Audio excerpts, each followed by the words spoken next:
This is Conversation of the Birds, a story set to music, with new chapters released weekly, written, composed, and read by Jamie Holcomb. There's a lot of bad advice out there.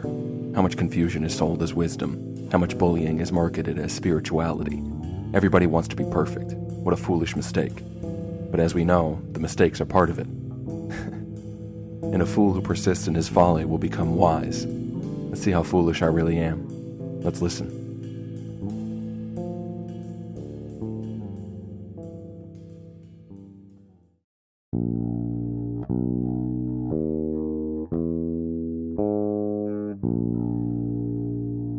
I remember when I was a boy playing a certain video game. There were 8 worlds if I remember correctly. At first the backgrounds were all blue skies. The challenges were relatively simple. It looked like fun. But as the game progressed, the challenges increased in difficulty. The villains became more terrifying, and the dungeons darkened. Night appeared. It was even more fun to see what wild creatures would crop up next, what awesome power they would unveil, what obstacle they would pose. It was all part of the game, and everyone knew you approached the boss. What a well-chosen word. And in the boss's world, all was evocative of war. Cannons boomed, fires flared, all was devastation. Life can feel like that. You'll laugh. But you know those games feel right the way they grow like that. Naturally, everything develops. It might seem a bit silly to you for me to be digressing about such childish things at this pregnant moment, or our birds have reached this magnificent island, the undiscovered country, one might call it, or maybe it's just Japan. But it was like that once, you know. The whole world was once a mystery, and gradually certain processes did occur. It grew naturally, you understand, I'm sure. The Seventh Valley mused the macaw to the crow as the flock crept through that dense bamboo forest. I suspect we'll encounter some tribe of novel creatures that will present us with another noble challenge, or that devilish woodpecker will rear his ridiculous head once more.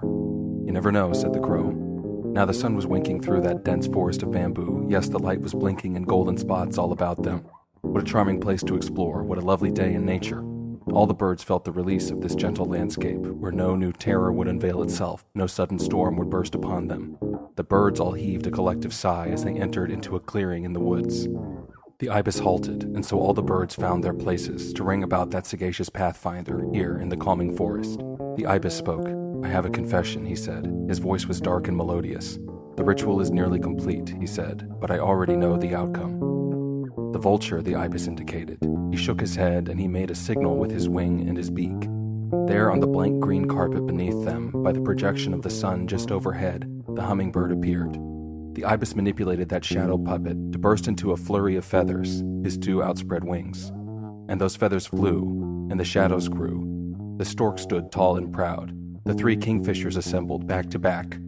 One steady bat beat his wings with mammalian tenacity. One by one their fallen comrades materialized in the shadows of the ibis.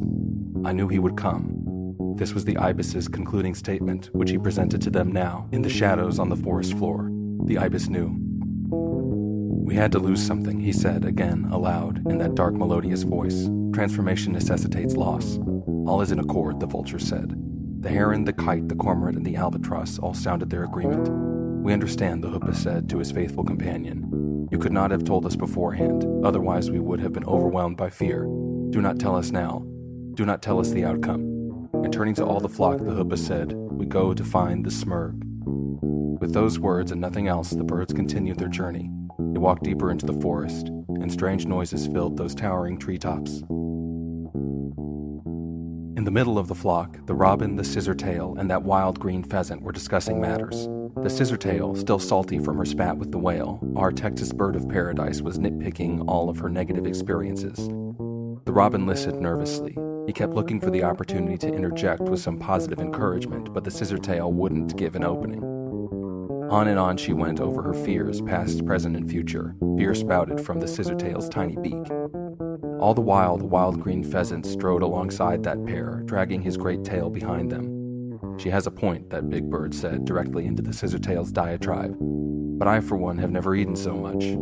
His booming laughter scared something to flutter out of the treetops. Such diverse insects in the world at large, the pheasant continued. Doubt I'll be able to fly home at this rate. His great jolly laughter caught the attention of the other birds around them, and the cormorant, the crow, the parrot, dove, and the bats all gathered to the pheasant. You aren't really known for being a flyer, sir, the good crow said to that jolly jungle bird. Neither is he, the pheasant replied with a nod of his beak to the cormorant. "Nor am I," said the dove, and the wheel in her wing squeaked in agreement. "Impossible," said the pheasant to the dove in her wing. "How much of our present life could we have imagined just a little while ago? 7 valleys is hardly anything in the span of life. Why, I was once a newborn hatchling some centuries ago, it seems to me now. I know nothing of most of you birds, and I certainly never imagined that I would be included in a journey like this, a quest." The pheasant looked up, his eyes sparkling with mist. "It's like a story," the crow agreed, "the ones we used to hear about." Up ahead of this little conversation, the ibis listened. He batted one great honey-hued eye to himself. The ibis listened to our heroes. "And I don't mind telling you," said the hoopoe to the ibis up ahead of the flock, "I'm scared." They crept further into that dense forest, which showed no sign of thinning, and it was already darkening into the late afternoon.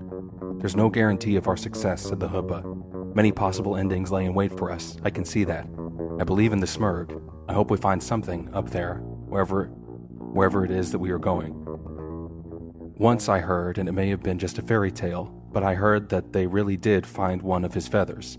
Right in the middle of some undiscovered country, far to the east, there landed a real phoenix feather. All the birds heard about it. My own great-grandfather, so they say, that Persian bird was the first leader. He was a true wise man. The best that I can do is to follow you. I trust your hieroglyphics more than I trust myself." Somehow that first hoopoe knew. How? How did he go to find the smurg? Well, he must have been something like you, the hoopoe concluded his conversation with the ibis. And I suppose, he added, that he must have been a little like me, too. "We all want to know," said the ibis gently, "if there really is a smurg."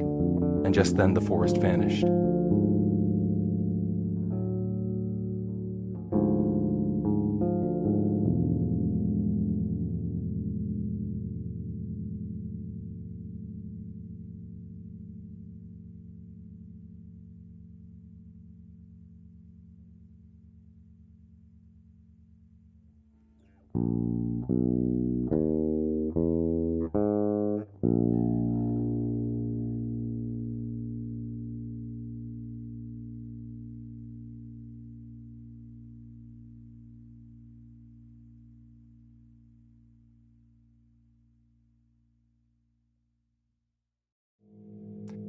This has been Conversation of the Birds, a story set to music, with new chapters released weekly. Written, composed, and read by Jamie Holcomb. Produced by Supermoon. Join us next week for our next installment. If you'd like to check out more from Supermoon, visit us on TikTok or at our website, gosupermoon.com. That's GOSUPERMOON.com. The quest continues next week.